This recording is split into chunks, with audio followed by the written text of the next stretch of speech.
दोस्तों SK electronics work में आपका स्वागत है। दोस्तों कैसे हैं आप सभी? मैं आशा करता हूँ आप बहुत अच्छे होंगे। दोस्तों मेरे पास ये हायर की पीसीबी आई है रिपेयर होने के लिए, और आज इसमें ऐसी प्रॉब्लम है कि बहुत मैकेनिक इसके अंदर सिर में दर्द हो गया, उनके उनके समझ में नहीं आई, उनको आखिरकार वापसी देना पड़ा।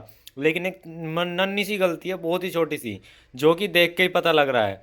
इसमें कहीं भी ना तो फिजिकल फॉल्ट है कुछ भी, ना ही कोई सी पीसीबी ख़राब है, और पीसीबी ख़राब भी दोनों है। अब कैसे, चलिए यहाँ पे शुरुआत करते हैं। इसमें प्रॉब्लम ये है, पीसी में बिल्कुल ओके चलती रहती है, कोई एरर नहीं है, बिल्कुल भी कोई भी एरर नहीं है, कोई भी, ना इंडोर में ना आउटडोर में, ना कोई लाइट इंडिकेट करती। मोटर भी बदल दिया, ट्रांसफार्मर बदल दिया, इंडोर पीसी बदल दी, connector, wire, display, sensor, compressor, जो मतलब जो उस पर बदल जाता है। चलिए मैं दिखा देता हूँ। ये रखी भाई, जो बंदा रिपेयर करता है ना, उसके पास जाकर के फिर उसने कहीं और से कंपनी से पीसीबी तक ऑर्डर करी। भाई उसने पहिए वाली पीसीबी ऑर्डर करी, नहीं कि नहीं, चलो भाई कोई बात नहीं। फिर उसने एक और बिल्कुल नहीं कि नहीं पैक करी, क्योंकि भाई उसे ये देखना था ऐसा आखिरकार फॉल्ट क्या है जो इतना कैड़ा फंस गया। देख लो, बिल्कुल न्यू पीसीबी है, ठीक है, यही पीसीबी। उसने फिर इसकी छोटी पीसीबी भी ऑर्डर करी, ये देख लो भाई, उसने ये भी लगाई। बड़ा उसका दिमाग खराब हुआ भाई, खर्चा बहुत हुआ, लेकिन आज उस भाई के लिए मैंने सोचा वीडियो बनाई जाए, ठीक है। यहाँ देख लो भाई, मोटर पे साइन भी करके गया बंदा। भाई मोटर भी मंगाई उसने बंदे ने, दूसरी मोटर भी मंगाई, इंडोर तक की पीसीबी मंगा ली यार, मतलब इंडोर तक की पीसीबी मंगा ली। लेकिन आप इसको ध्यान से देख लो, इसमें भी वो फॉल्ट अलग ही नज़र आ रहा है, और इसमें भी वो फॉल्ट अलग ही नज़र आ रहा है। मैं आपको बताता हूँ क्या फॉल्ट है इसके अंदर, और पहले आपको फॉल्ट दिखा देता हूँ क्या बनना है। तो चलिए इसे पहले ऑन कर लेते हैं। ऑन करने के लिए सिंपल सा है, न्यूट्रल इनपुट, मतलब आउटडोर की पीसीबी और इंडोर की पीसीबी का न्यूट्रल जो होता है बिल्कुल सेम होता है। और इसमें एक अजीब दिक्कत और आ रही है, रिमोट से ऑन भी नहीं हो रही, दोनों ही पीसीबी ऑन नहीं हो रही है, जबकि रिमोट भी सेम है और वो चल नहीं रहा। तो न्यूट्रल हमने यहाँ लगा लिया, और फेज़ हमने यहाँ लगा लेना रिले के पास, जो ये लाइन दे रखी है, ठीक है। अब इसको यहाँ पे लाइन देनी है, ठीक है जी। जैसे हमने लाइन दी, यहाँ पे एक बार लाइट भी आई थी, चलिए मैं दोबारा दिखा देता हूँ। मैंने बंद किया इसको, मैं थोड़ा सा अंधेरा कर लेता हूँ। अब देखो, ऑन किया, यहाँ पे सारी लाइट आई और फिर चली गई। अब ये इसका रिमोट है, ये इसका ओरिजिनल रिमोट है, देखो इससे ही ऑन भी नहीं हो। अब आप सोचेंगे कभी रिमोट ख़राब, बिल्कुल नया बंदा रिमोट दे गया, ये देख लो रिमोट भी ठीक है। अब यार बहुत दुखद वाली खबर है, उसने सोचा कि यहाँ पे पावर स्विच ख़राब हो गया, क्या पता इससे ऑन ना हो रहा हो, तो चलो यहाँ पे एक बार पावर स्विच से ऑन भी कर लेते हैं। पावर स्विच से ऑन हो जाती है कभी कभार। तो पावर स्विच के जो अंदर वाली पॉइंट है, ये देख लेते हैं, इससे ऑन कर लेते हैं। तो भाई ये ऑन भी नहीं हो रही। अब ये देखो, वो कहता है कि ऑन भी हो जाती है ना, तो ये फिर चलती नहीं है। चलो कोई बात नहीं, ये देख लो। अब हम क्या करेंगे कि इसको यहाँ से रीसेट करेंगे। यहाँ पे इसमें ऐसा पॉइंट होता है, जब आपका पीसीबी ऑन ऑन ना हो, तो हर पीसीबी के अंदर दो पॉइंट होते हैं, रीसेट और ग्राउंड। इसको टच करते हैं, तो रीसेट किया, ये जला, तो यहाँ से पावर का बटन से ऑन कर लेते हैं। यहाँ पे देखो, दबा रहा हूँ, ऑन नहीं हो रहा, ये देख लो, ये देख लो, ना ही इसमें रिमोट चल रहा, ये देख लो भाई। अब आपके सामने, चलिए इस फॉल्ट को मैं क्लियर कर देता हूँ। इसका पीसीबी ऑन होने के बाद कंप्रेसर भी नहीं चल रहा था। तो देखो यहाँ पे देखिएगा, छोटी सी प्रॉब्लम है, ज़्यादा बड़ी प्रॉब्लम नहीं है। उसने सेंसर वगैरह तक भी चेंज कर लिए थे। अब आप देखो, इस पीसीबी के अंदर आपको दोस्तों दो चीज़ लगी हुई दिखेंगी। यहाँ पर आप देख सकते हैं, ये हमारा डीप स्विच, ये डीप स्विच होता है ये। इसमें यहाँ पे 1 नंबर, 2 नंबर, 3 नंबर और 4 नंबर, ये सारे नीचे की तरफ हैं, ये सारे नीचे की तरफ हैं, जो कि इसका गलत कोड है, ठीक है। अब आप यहाँ देखेंगे, इस वाले स्विच में सारे ऊपर की तरफ हैं, जो कि इसका ये भी बिल्कुल गलत कोड है। मैं आपको इसका बिल्कुल सही कोड बता देना चाहता हूँ, चलती हुई पीसी पे चेक कर लेंगे चाहिए, या पहले एक बार इसे बंद कर लेते हैं। आपके सामने बिल्कुल लाइव है, मैं वीडियो कोई काटा पीटी नहीं करूँगा, ना पॉज करूँगा, कुछ नहीं करूँगा।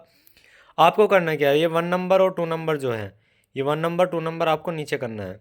देखो मैं बिल्कुल प्रैक्टिकल दिखाऊंगा और आपको बताऊंगा भी क्या होता है। चलो पहले 1 नंबर करते हैं नीचे। यहाँ पे सिस्टम को ऑन किया, देखो यहाँ पे लाइट आई, चली गई।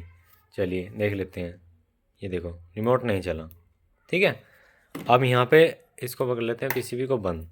अब आपको 2 नंबर नीचे करना है, ये यहाँ पे डीप स्विच को नीचे किया, और यहाँ पे 3 नंबर और 4 नंबर ऊपर की तरफ है। अब यहाँ पे ऑन करना है, ऑन किया। अब आप देखेंगे, ये देखिए आपके सामने वही रिमोट चल गया, और नीचे करते हैं। अब यही प्रॉब्लम इसके अंदर मेन थी, इसका मेन कंप्रेसर भी नहीं चल रहा था, उसकी वजह से आउटपुट का, ठीक है। बंदे ने मोटर तक खरीद ली भाई, नहीं, ठीक है। इसका कंप्रेसर तक भी नहीं चल रहा था। अब कंप्रेसर भी देख लेते हैं।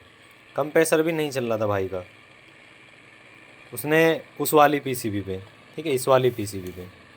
अब इस वाली पे चलेगा कैसे, मैं बता देता हूँ। इसमें होता क्या है, जब ये दोस्तों नीचे की तरफ ऑन होगी तो सिर्फ हमारी ब्लोअर मोटर ऑन होएगी। ये अगर सारे नीचे की तरफ हो, ब्लोअर मोटर ऑन होएगी और हमारी दोस्तों फ़ैन आउटडोर का चलेगा, लेकिन कंप्रेसर नहीं चलेगा, ठीक है। ये क्या होता है, हॉट कूल्ड वाला सीन होता है। अब इसमें क्या है, डीप स्विच को 3 नंबर और 4 नंबर अगर आप ऊपर कर दोगे और ये नीचे कर दोगे तो ये कोल्ड मोड पे चली जाती है, ठीक है, पीसीबी। अगर दोनों ऊपर कर दोगे तो ये दोस्तों ओनली फॉर फैन पे चले जाते हैं, लेकिन ये पावर का बटन प्रेस करके रखना पड़ता है। ये वीडियो किसी ने पूरे यूट्यूब पे नहीं बताएगी, ना ही आपको बताया होगा किस तरह से ये जानकारी होती है, क्योंकि ये होता है हमारा डीप स्विच। इसका काम क्या होता है, इसका काम का होता है पीसीबी को अपने तरीके से मतलब ऑपरेट कराना, एक मैनुअल तरीके से, ठीक है। ये एक डीप स्विच होता है। ये हमारा जब भी काम आता है जब हम मतलब इसके अंदर सॉफ्टवेयर करते हैं पीसीबी के अंदर, ठीक है। सॉफ्टवेयर करने के लिए इसमें जिग दी हुई होती हैं, ठीक है। यहाँ पे लिखा हुआ होता है, देखो ये लिख रहा है EEPROM प्रोग्राम। तो यहाँ से सॉफ्टवेयर होते हैं और यहाँ पे जो जंपर कटे हुए होते हैं ये से आप लगा भी सकते हो ना भी, या कोई दिक्कत नहीं है। यहाँ पे आप कटे रहने देना इन जंपरों को, ये कंपनी से कटे हुए ही आते हैं। उसके बाद तब आप देखेंगे 2 से 3 मिनट बाद हमारा कंप्रेसर चल जाएगा। अगर आपका कंप्रेसर नहीं चलता तो दोस्तों आपने सारी चीज़ें देख ली। देखो दोस्तों, कंप्रेसर ना चलने के बहुत सारे रीज़न होते हैं। अगर आपका कोई एरर नहीं है और कंप्रेसर नहीं चल रहा तो सीधी सी बात है दोस्तों, ये जो आपका रूम टेम्परेचर सेंसर रहता है ना, इसकी वैल्यू शिफ्ट हो जाती है, तब ये दिक्कत आती है। इसकी वैल्यू दोस्तों 10 टू 15 के होनी चाहिए, अराउंड 20 डिग्री से लेके अपना 30 डिग्री के बीच में अगर टेम्परेचर आपके रूम का है तो, ठीक है। दोनों का ही जो है हमारा इतना ही फिक्स होना चाहिए।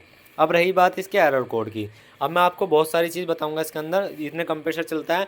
ये पीसीबी अगर आप रिपेयर करते हैं ना, तो मैं बता देना चाहता हूँ, इसमें कम्युनिकेशन और मोटर का फॉल्ट का जो एरर होता है वो बिल्कुल सेम होता है, जो कि E7 होता है, ठीक है। E7 किसी किसी में F7 भी आता है। E7 जो होता है ना, इसमें वो कम्युनिकेशन का होता है और वो सिर्फ 4 मिनट बाद ही आएगा, 3 मिनट नहीं, 4 मिनट बाद आएगा। सिर्फ 10 सेकंड ब्लिंक करेगा डिस्प्ले पे, फिर नॉर्मल कंडीशन में चला जाएगा अगर हमारी आउटडोर पीसीबी ख़राब हो जाएगी तो, ठीक है। हमारा एरर कोड इसमें लेट आता है। अब रही बात इंडोर की, तो दोस्तों इंडोर में अगर आपका फ़ैन मोटर की फीडबैक भी ख़राब हो जाएगी ना, या आरपीएम थोड़े ज़्यादा हो जाएंगे या आरपीएम कम हो जाएंगे, तब भी इसके अंदर कोई भी एरर नहीं आएगा और आपका कंप्रेसर नहीं चलेगा, ठीक है। अब आ जाते हैं दोस्तों अगली चीज़ के ऊपर। यहाँ पे अगर दोस्तों इसमें क्या होता है कि अगर सेंसर की दिक्कत हुई ना इसमें, तो देखो अभी कंप्रेसर चल गया, यहाँ पे आप लाइव देख सकते हैं, ठीक है, लाइव देख लो भाई। और अभी आपको इन्हें नीचे भी करके दिखाऊंगा। ठीक है, अब कंप्रेसर चल गया, देख लो, ये देख लो भाई। भाई यार बड़ा दुख होता है जब भाइयों को अधूरा ज्ञान मिलता है। हम पूरा ज्ञान देते हैं वीडियो के अंदर भाई, जितना हमसे होता है हम पूरी चीज़ बताते हैं। अधूरा ज्ञान होता है ना तो दिक्कत ही आती है हमेशा। अब बताओ, इतनी पीसीबी ले आया बंदा, इतनी पीसीबी लेगा, अब कौन रिप्लेस कर लेगा भाई। ये पीसीबी वाकई में मैंने इस पर लगा लगा करके देखी, नहीं चली। फिर मैंने सोचा कि आपके लिए भी एक वीडियो बनाई जाए, आपको बताया जाए। तो चलो भाई, अब देखो बंद करता हूँ, कंप्रेसर चल रहा, कोई दिक्कत नहीं है, अब बंद करता हूँ यहाँ। देख लो रिमोट भी यही चल रहा है, आपके सामने कोई जादू नहीं किया। चलिए अब आप देख लीजिएगा। अब हम यहाँ से क्या करेंगे कि आपने 3 मिनट का इंतज़ार देगा। जब हम क्या करते हैं दोस्तों, रिमोट से अगर किसी भी एसी को बंद करते हैं ना, तो उसको जब आप नेक्स्ट टाइम ऑन करोगे ना तो सीधा कंप्रेसर चलता है, ठीक है। अब यहाँ पे आप देख सकते हैं, ये देखिए मोटर बंद हो गई। अब ये मोटर बंद हो गई, यानी कि अब स्विंग मोटर इसकी बंद होने के लिए रेडी हो गई होगी। और जब ये अपने आप रुक जाएगी, हमें यहाँ से स्विच बंद कर देना है और इसको हमें बूट मोड पे देखिए दिखाना है। अब आपको दिखाता हूँ, देखो ये मोटर रुक गई, अब मैंने इसको यहाँ से कर दिया बंद। अब मैं ये चारों स्विच नीचे ले आता हूँ, ये चारों स्विच भाई आगे नीचे, ठीक है, ये चारों स्विच हमारे नीचे आ गए, ठीक है। अब आप देख लो, बिल्कुल लाइव देख लो, ठीक है। अब पीसीबी को ऑन करता हूँ। ऑन किया, ये देखो हमारा ऑन हो गया। वापसी वहीं आ जाते हैं, टेम्परेचर कम कर लेते हैं जितना कम से कम हो सकता है। अब 3 मिनट का इंतज़ार कर लेंगे। 9:27 हो रही है वीडियो का टाइम। अब चलिए देखते हैं, 9:30 मान लो भाई, अपना 10 हो गया, 11 हो गया, 12:30 पे देख लेंगे। इतने आप इसके बारे में को थोड़ा और सीख लो मुझसे, क्योंकि मैं इस वीडियो में आपको क्लियर बता के चलूँगा, ठीक है। अब दोस्तों क्या होता है कि यहाँ पे किसी किसी में अगर चल भी गया तो उसमें क्या होगा, कंप्रेसर 10 सेकंड 20 सेकंड या 30 सेकंड चलेगा, उसके बाद अपने आप ही री अटेम्प्ट करता रहेगा, उसके बाद नहीं चलेगा। जब भी इसमें अगर इस तरह की दिक्कत आए तो आपको सबसे पहले करना क्या है, 1 और 2 तो नीचे करना है, 3 और 4 ऊपर करना है। अगर इसके बदलने के बाद भी आपको नया लगाने के बाद भी दिक्कत आ रही है तो आपको क्रिस्टल चेंज कर देना है, आपकी फॉल्ट जो है बिल्कुल क्लियर हो जाएगा। उसके बाद आपको मोटर देखना है, अगर इसकी तरह कंडीशन आ रही है कि आपका कंप्रेसर नहीं चल रहा कोई भी और मोटर बिल्कुल परफेक्ट चल रहा है, तो आपको करना क्या है, मोटर चेंज करके देखना है अगर आपके पास है तो।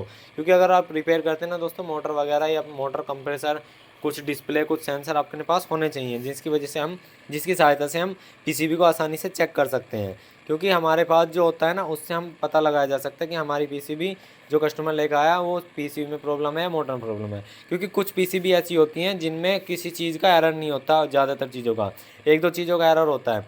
जैसे कि इस पीसीबी में मोटर का कोई एरर नहीं आता, बहुत लेट आएगा, घंटों 2 घंटे में आया तो ठीक है। वैसे मोटर का इसके अंदर कोई एरर नहीं होता, जल्दी से फीडबैक भी हटा लेना चाहिए, लेकिन कंप्रेसर नहीं चलता उस कंडीशन में। अब बहुत से भाई क्या होता है, जब किसी के यहाँ पे टेक्नीशियन जाता है वो कहता है भैया कूलिंग नहीं कर रहा है, इसी चल तो रहा है, वो देखते हैं आउटडोर पे जाकर देखा कंप्रेसर नहीं चल रहा, वे इधर उधर देखते नहीं, हाँ पीसीबी में सही सब कुछ ठीक आ रहा है, कोई एरर नहीं आ रहा, सोचते हैं पीसीबी में कंप्रेसर बदल दो। भाई कंप्रेसर खोलते हैं, गैस उड़ाते हैं, बहुत खर्च आता है, कंप्रेसर बदलते हैं, फाइनल पता लगता है भाई आपने कंप्रेसर बदल दिया लेकिन नहीं चला।